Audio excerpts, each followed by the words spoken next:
मंथन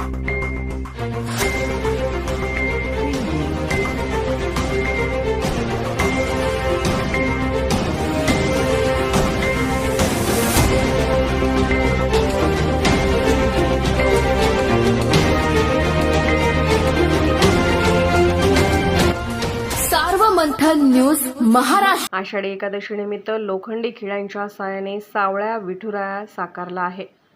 3000 metre दोरा आणि 300 खिळे वापरून ही प्रतिमा साकारण्यात आली आहे। ही कलाकृती साकार करण्यासाठी 2 दिवसांचा कालावधी लागला। पंढरपूरच्या वारीत वारकरी जसे रिंगण सोहळा साजरा करतात त्याचप्रमाणे लाकडाची रिंग तयार करून ही प्रतिमा साकारली आहे। नमस्कार, मी चित्रकार विपुल श्रीपाद मिरासकर।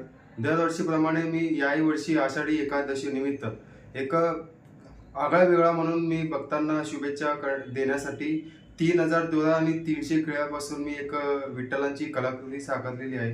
ते मला साकारण्यासाठी 2 दिवस इतकी मला कालावधी लागलेली आहे। मी दरवर्षी भक्तांना एक मेसेज पाठवायचा, नाही तर मी त्या कलेमधून लोकांना काही असं संदेश पाठवण्याचा आणि संदेश देण्याचा मी माझा प्रयत्न असतो। यावर्षी मी दोऱ्यापासून मी लोकांना आणि कलाकारांना काहीतरी एक नवीन संदेश देण्याचा मी प्रयत्न केलेला आहे। आणि आषाढी एकादशी निमित्त सगळ्या भक्तांना मी खूप खूप शुभेच्छा देतो। धन्यवाद।